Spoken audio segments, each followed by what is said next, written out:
I don't care what they say about you over there. You're okay in my book, Rumble. All right, let's go right here. Thanks to Michael Lofton, I made the mistake of watching his entire session. I now wrote 2 new posts, which is on my website and the blog run by Isaac. Pray he stays faithful to the Lord, doesn't turn against me. Hippolytus, or some pronounce it Hippolytus, and Christ as the uncreated, begotten word of God. Hippolytus or Hippolytus on the Holy Trinity. You're going to see why I wrote these. I made the mistake of finishing the clip on Michael Lofton. And he wonders why I come after him. He thinks I'm obsessed with him. No, I'm obsessed with the Lord Jesus. And I pray I love him and I'm forgiven. I'm obsessed with his church because it's his body and I pray I'm part of it. I love his church. So when people like him pretend to be theologians, mislead people because they're ignorant, uneducated, stupid, or outright dishonest, they need to be called out. These same articles are found here. You'll see why I did it. Now, this is not my blog. I know it's prettier. This is the only website I have. Answeringislam.info belongs to Jochen Katz. Pray God will preserve these channels. My articles are all there. But the blog, Isaac uploaded all the articles for Answering Islam. Download them before they're gone. They're gone, brethren. I don't have a backup. Lord Jesus Christ reigns, saves them. He's a blessing. But I don't have a backup. Print them out. Make them a book. Don't sell them. Don't be wicked and evil. It's not your intellectual property. It's God's wisdom on me, moving me to write these, and I'm giving them to you free. Don't you dare take something free and make money of it. The Lord rebuke you for that. Fear the Lord. Okay? You'll see why I had to write this. Okay? May the Lord give us contentment. Rumble, you're okay. Raisin Brand, one. Angry Scotsman, Kath Orion. Are you going to pray for me there, Kath Orion, when you go to, was it Marjorie? I can't pronounce it. Marjorie. Can you remember my daughters and I, my family, in your prayers there? Can you ask for intercession for me there, Kath Orion? David Kirkland. All right. Thank you, brother. I appreciate your prayers. You'll see why I did this. I don't want to be harsh on Michael Lofton. I can see why he misread it, but that's all the more reason he shouldn't be talking about these issues. He's not that intelligent, educated. He doesn't understand how to read context.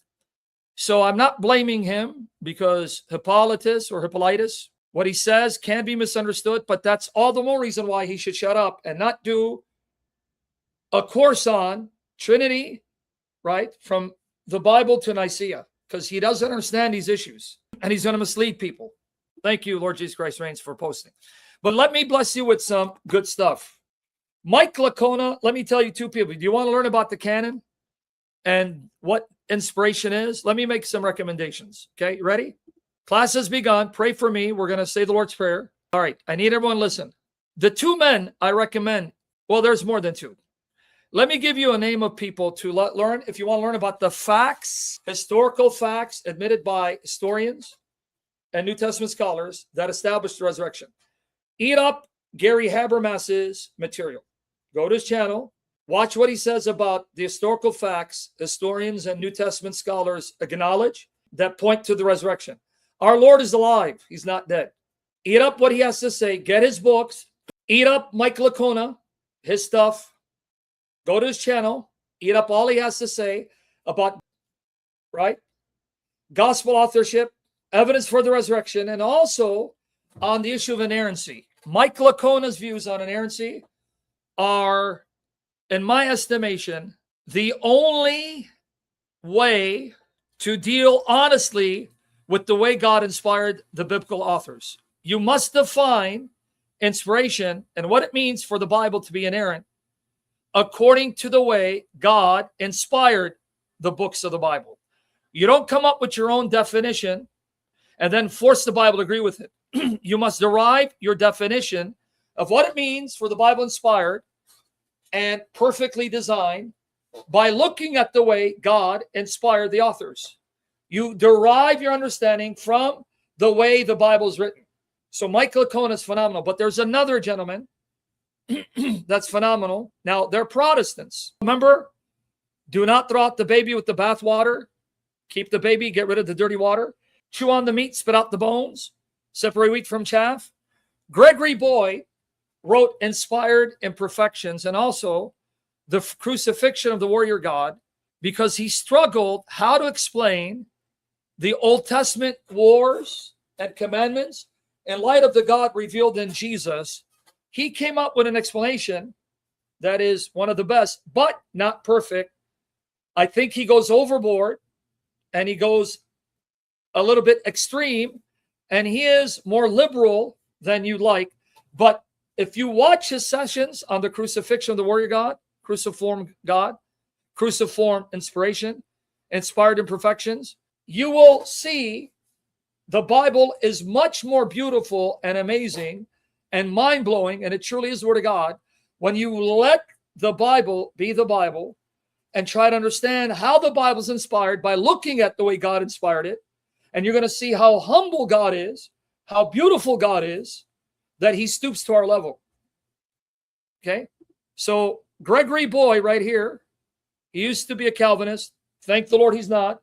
But he's a Protestant, and there are views that I don't agree with, but that doesn't mean because I'm right. I think he's wrong, but he thinks the same. But nonetheless, Gregory Boyd, go watch him on Inspired Imperfections and the Crucifixion of the Warrior God. Ali G. Booyah. If you're wondering why I'm watching Ali G, there's a reason. He had Kent Hovind on a show. Kent Hovind thought he was there to debate evolutionists. He didn't know he was being made fun of, and he was made to look stupid. So let me show you. This is when I go walk, I'll listen to some music. Ride like the wind, be the man. See? Cruciform inspiration. Watch that. Questioning the Bible, Q&A. That's Gregory Boyd. Let me get you the links. I'm trying to give you what is some of the best material out there to help you understand how the Bible is inspired and what does it mean for the Bible inspired, instead of you coming up with a definition, forcing the Bible to fit. The Bible is perfect and beautiful, and God uses imperfect humans to communicate his perfect word. So there you go. That's one. And Rumble, our brother, will share the links with you. That's one. I met this person. I love this guy. I love preachers that are the opposite of me, that are full of love and compassion and just want to love on you with the love of Jesus, because I'm kind of harsh and mean, because I hang out with people like Jesus Christ reigns. So that's one. Let me get you the other one. Cruciform inspiration. That's another. Good morning, Will Health. Did I just share that link? I sent that link, right? Yeah, I think I did. That's the same link, right? Let me see. Isn't it the same? I guess not. All right, I guess it's different. Yep, you're corrupting me, brother. Shoot. Let me get you the videos from him. He's phenomenal, man. I'm going to show you a story of what it looks like for God to condescend to our level and take our status out of his love for us. I guess I gave that to you twice. Guys, I gave that to you twice. Here's the Q&A for his session, Inspired Imperfections. That's Gregory Boyd right there. He's also brilliant. They wrote an excellent book called Jesus Legend, Demolishing Jesus Mythicists and their arguments that Jesus didn't exist, demolishing them. So these guys are actually scholars as well and apologists. Excellent. So I'm trying to help you guys. I want you to grow in your faith. And now I'm going to show you how beautiful our Jesus is. Let me go in perfections. Inspired. There you go. This one. Beautiful, man. Right here. God morning, Woodland Hills. Now, some of the things he says, they're kind of a stretch. They can be reconciled, and I may do it. But it's wonderful. He even wrote a series of letters to his atheist dad called Letters to a Skeptic. By the time they were done with their correspondence, his dad gave his life to Lord Jesus Christ, ended up worshiping, loving the triune God, and gave his life to the Lord Jesus, and he passed away into glory. Letters to a Skeptic, his dad. When you read the book, and there's an audio version of the book where Gregory Boyd is narrating it, you'll start crying at some moments, because Gregory Boyd lost his mother when she was young, leaving a hole in his dad's heart and the heart of Gregory Boyd. So Gregory Boyd has mommy issues. And then the dad married a stepmother that was cruel and used to abuse Gregory Boyd, mentally abuse him. You read the book, or better yet, have him narrate the book, audio version. You'll start bawling. And by the end, the dad gives his life to Jesus Christ, and he asks him all the tough questions. How can a good God allow such suffering? How could God create hell? And how can he blame us when he hasn't given us that sufficient evidence? Letters to a Skeptic. Are you listening? Letters to a Skeptic. So I just gave you the link there to this one. I love this man. I met him. I went to meet him in his church. All right. Now, Go watch that and watch this interview with Michael Lofton. I'm going to play some excerpts, and we're going to pray the Lord's Prayer right after this. This one is amazing. From here, why don't you shut up with your $5, dude? I need $5. In fact, I need to make sure by September 1st, my PayPal picks up. Can you have 2,000 people send me $5 or 1,000 people send me $10 on PayPal so it can catch up and my Patreon stay steady so I can have the same amount coming in so I can then use it to glorify the Lord? Jerk. You want me to send you $5? Can't even buy coffee and a donut with $5. Just ask David. Ash, you know it's rough out there. Okay, now it's rough out there. Hey, it's going to be rough tonight if you blow me off. You know. Okay, so here we'll get to this, but I want to play this clip that's going to make you cry. This is based on the book here, The Crucifixion of the Warrior God, Cross Vision, explaining how the God revealed in Jesus, who's a God of infinite love, goes out of his way to give sinners every possible opportunity to be saved, can be the God of the Old Testament with all that he commands that seem to be abominations to us. Now, some of the things are a stretch. He goes overboard, but nonetheless, I want you to hear the story.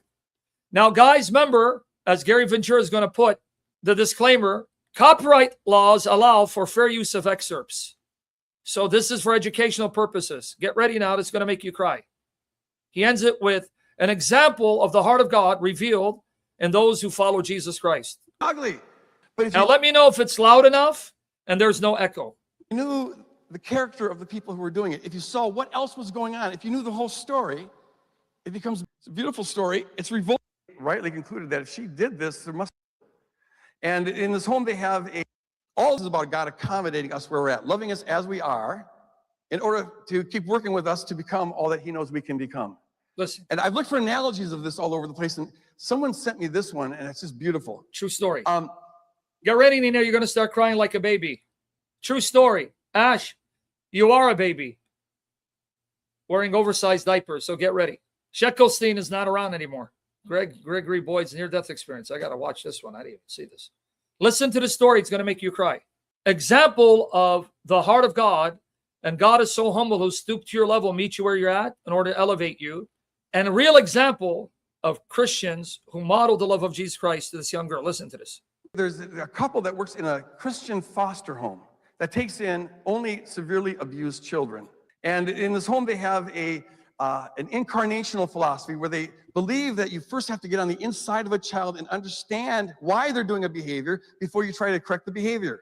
So they get this little girl, I'll name her Susie. She's a 10-year-old girl. And the first night she stays there, when they come in the morning, to check on her, her walls were covered with her feces, poop. Her wall is covered with feces.